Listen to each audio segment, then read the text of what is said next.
ದಕ್ಷಿಣ ಭಾರತದ ಹೆಸರಾಂತ ತೀರ್ಥಕ್ಷೇತ್ರ ಶ್ರೀಕ್ಷೇತ್ರ ಶಬರಿಮಲೆಯಲ್ಲಿ ಮಕರ ಜ್ಯೋತಿಯ ಸಂಭ್ರಮ ಆಗ್ತಾ ಇದೆ. ಈಗಾಗಲೇ ಲಕ್ಷಾಂತರ ಮಂದಿ ಭಕ್ತರು ಅಯ್ಯಪ್ಪ ಸ್ವಾಮಿಯ ದರ್ಶನ ಮಾಡಿದ್ದಾರೆ. ಇವತ್ತು ವಿಶೇಷವಾಗಿ ಮಕರ ಜ್ಯೋತಿಯ ದರ್ಶನ ಆಗತ್ತೆ. ಈ ಪುಣ್ಯ ಕಾಲಕ್ಕಾಗಿ ಲಕ್ಷಾಂತರ ಸಂಖ್ಯೆಯಲ್ಲಿ ಜನ ಶ್ರೀಕ್ಷೇತ್ರ ಶಬರಿಮಲೆಯಲ್ಲಿ ನೆರೆದಿದ್ದಾರೆ. ದೇವಳದ ಎದುರು ಭಾಗದ ಪೊನ್ನಂಬಲ ಮೇಡಿನಲ್ಲಿ ಬೆಳಗುವಂಥ ಮಕರ ಜ್ಯೋತಿಯನ್ನ ಕಾಣೋಕೆ ಸಹಸ್ರಾರು ಸಂಖ್ಯೆಯಲ್ಲಿ ಈಗ ಜನ ಶಬರಿಮಲೆಯ ಮೇಲ್ಭಾಗದಲ್ಲಿ ಆಸೀನರಾಗಿದ್ದಾರೆ. ಆ ಪುಣ್ಯ ಕ್ಷಣಕ್ಕಾಗಿ ಕಾಯ್ತಾ ಇದ್ದಾರೆ.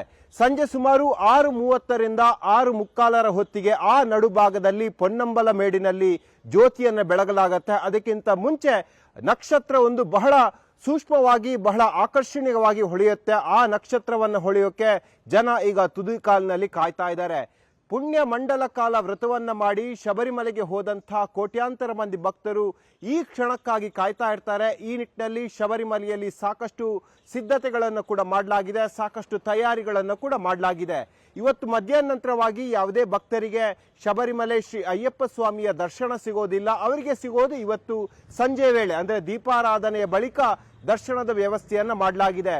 ಸಾಕಷ್ಟು ಪೂರ್ವ ನಿಯೋಜಿತ ಕೆಲಸಗಳನ್ನು ಕೂಡ ದೇವಸ್ವಂ ಬೋರ್ಡ್ ಮಾಡ್ತಾ ಇದೆ. ಯಾಕಂದ್ರೆ ಸಾಕಷ್ಟು ಸಂಖ್ಯೆಯಲ್ಲಿ ಭಕ್ತರು ಕೂಡ ಬರ್ತಾ ಇದ್ದಾರೆ. ಲಕ್ಷಾಂತರ ಸಂಖ್ಯೆಯಲ್ಲಿ ಭಕ್ತರು ಈಗಾಗಲೇ ಶಬರಿಮಲೆ ಕ್ಷೇತ್ರಕ್ಕೆ ಬಂದು ಅಯ್ಯಪ್ಪ ಸ್ವಾಮಿಯ ದರ್ಶನ ಮಾಡಿ ಹೋಗಿದ್ದಾರೆ. ಮತ್ತಷ್ಟು ಲಕ್ಷ ಮಂದಿ ಇವತ್ತು ಶಬರಿಮಲೆಯಲ್ಲಿ ನೆರೆದಿದ್ದಾರೆ.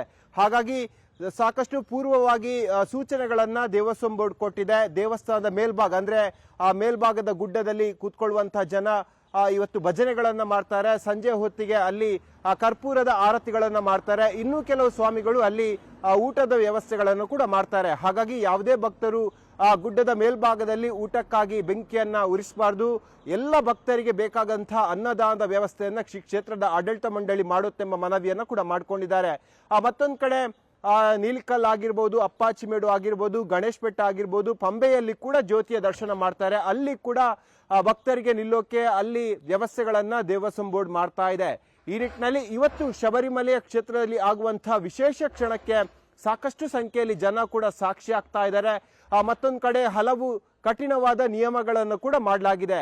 ಇವತ್ತು ಪಂಬಾದಿಂದ ನೀಲೆಕಲ್ನಿಂದ ಪಂಬಾದವರೆಗೆ ಯಾವುದೇ ಖಾಸಗಿ ಬಸ್ಗಳನ್ನ ಅಥವಾ ಖಾಸಗಿ ವಾಹನಗಳನ್ನ ಬಿಡೋದಿಲ್ಲ. ಜನಸಂದಣಿಯನ್ನ ತಪ್ಪಿಸುವ ನಿಟ್ಟಿನಲ್ಲಿ ಕೇರಳ ಸರ್ಕಾರ ಈ ರೀತಿಯ ನಿಯಮಗಳನ್ನ ಮಾಡಿದೆ.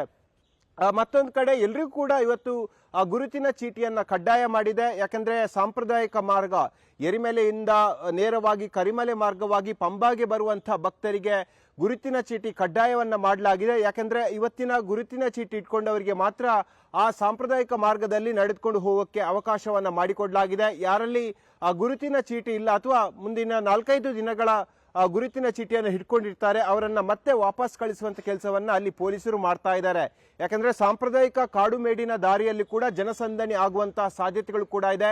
ಈ ನಿಟ್ಟಿನಲ್ಲಿ ಈ ಒಂದು ನಿಯಮವನ್ನ ಕೇರಳ ಸರ್ಕಾರ ತಂದಿದೆ, ದೇವಸ್ವಂ ಬೋರ್ಡ್ ತಂದಿದೆ. ಇದಕ್ಕೆ ಸಾಕಷ್ಟು ಆಕ್ರೋಶಗಳು ಕೂಡ ವ್ಯಕ್ತವಾಗ್ತಾ ಇದೆ. ಯಾಕಂದ್ರೆ ಬೇರೆ ಬೇರೆ ರಾಜ್ಯಗಳಿಂದ ಶಬರಿಮಲೆ ಕ್ಷೇತ್ರಕ್ಕೆ ಬರುವಂತಹ ಜನ ಅಲ್ಲಿ ಸಾಂಪ್ರದಾಯಿಕ ಮಾರ್ಗದಲ್ಲಿ ಹೋಗಬೇಕು, ಅಲ್ಲಿ ದೇವರ ದರ್ಶನವನ್ನ ಮಾಡಬೇಕು, ಆ ಮಾರ್ಗದ ಮೂಲಕವಾಗಿ ತಮ್ಮ ಪುಣ್ಯ ಪ್ರಯಾಣವನ್ನ ಆರಂಭ ಮಾಡಬೇಕೆಂಬ ಯೋಚನೆಯಲ್ಲಿ ಇಟ್ಕೊಂಡು ಬರ್ತಾರೆ. ಆದ್ರೆ ಅವರಿಗೆ ಕಾನೂನಿನ ಇಲ್ಲಿನ ಈ ರೀತಿಯ ವ್ಯವಸ್ಥೆಗಳು ಗೊತ್ತಿರೋದಿಲ್ಲ. ಹಾಗಾಗಿ ಯಾವಾಗ ಸಾಂಪ್ರದಾಯಿಕ ಮಾರ್ಗವಾಗಿ ನಡೆದುಕೊಂಡು ಹೋಗೋಕೆ ಪ್ರಯತ್ನ ಮಾಡ್ತಾರೋ ಅಲ್ಲಿ ಪೊಲೀಸರು ಅವರನ್ನ ತಡೆದು ವಾಪಸ್ ಕಳಿಸುವಂತ ಕೆಲಸಗಳನ್ನು ಕೂಡ ಮಾಡ್ತಾ ಇದ್ದಾರೆ.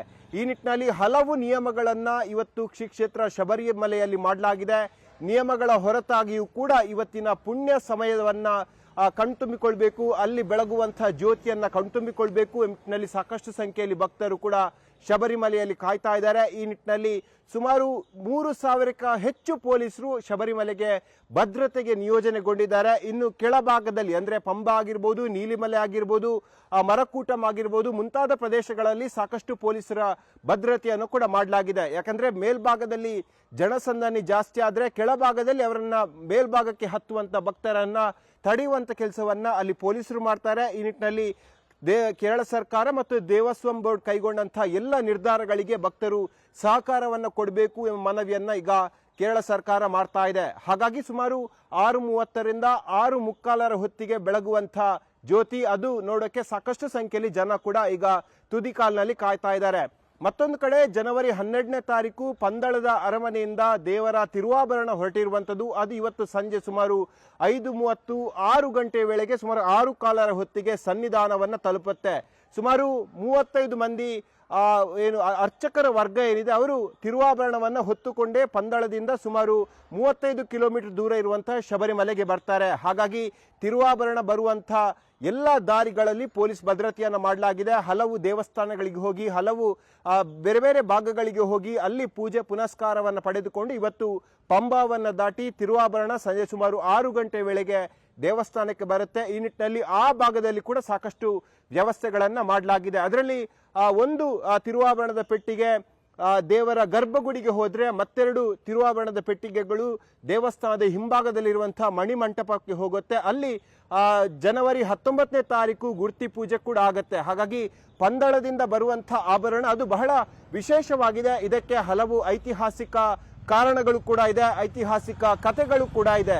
ಇವತ್ತು ಅಯ್ಯಪ್ಪ ಸ್ವಾಮಿ ತಿರುವಾಭರಣ ಅಂದ್ರೆ ಚಿನ್ನದ ಅಂಗಿಯನ್ನ ಧರಿಸಿ ಶಬರಿಮಲೆಯಲ್ಲಿ ಸ್ವಾಮಿಗಳಿಗೆ ಭಕ್ತರಿಗೆ ದರ್ಶನ ಕೊಡ್ತಾರೆ. ಈ ಒಂದು ಪುಣ್ಯ ಕ್ಷಣಕ್ಕೆ ಸಾಕಷ್ಟು ಸಂಖ್ಯೆಯಲ್ಲಿ ಭಕ್ತರು ಕೂಡ ಕಾಯ್ತಾ ಇದ್ದಾರೆ. ಹಾಗಾಗಿ ಪ್ರತಿ ವರ್ಷದಂತೆ ಈ ಬಾರಿಯೂ ಶಬರಿಮಲೆಯಲ್ಲಿ ಮಕರ ಜ್ಯೋತಿಯ ಸಂಭ್ರಮ ಬಹಳಷ್ಟು ಮುಗಿಲು ಮುಟ್ತಾ ಇದೆ. ಸಂಜೆಯ ವೇಳೆಗೆ ಶರಣು ಘೋಷಗಳು ಮುಗಿಲು ಮುಟ್ಟುತ್ತೆ. ಇದೇ ಸಂದರ್ಭದಲ್ಲಿ ದೇವಸ್ಥಾನದ ಈಶಾನ್ಯ ಭಾಗದ ಬೆಟ್ಟ ಪೊನ್ನಂಬಲ ಮೇಡಿನಲ್ಲಿ ಬೆಳಗುವಂಥ ಜ್ಯೋತಿಗೆ ಮತ್ತು ಆಕಾಶದಲ್ಲಿ ಉರಿಯುವಂಥ ನಕ್ಷತ್ರವನ್ನು ನೋಡೋಕೆ ಲಕ್ಷಾಂತರ ಕಣ್ಣುಗಳು ಕಾಯ್ತಾ ಇದೆ. ವೀಕ್ಷಕರೇ, ಇದು ಇವತ್ತಿನ ನ್ಯೂಸ್ 18 ಡಿಜಿಟಲ್ನ ವಿಶೇಷವಾದ ಕಾರ್ಯಕ್ರಮ. ಮುಂದಿನ ಬಾರಿ ಮತ್ತೊಂದು ಸುದ್ದಿಯೊಂದಿಗೆ ನಿಮ್ಮ ಜೊತೆ ಬರ್ತೀನಿ.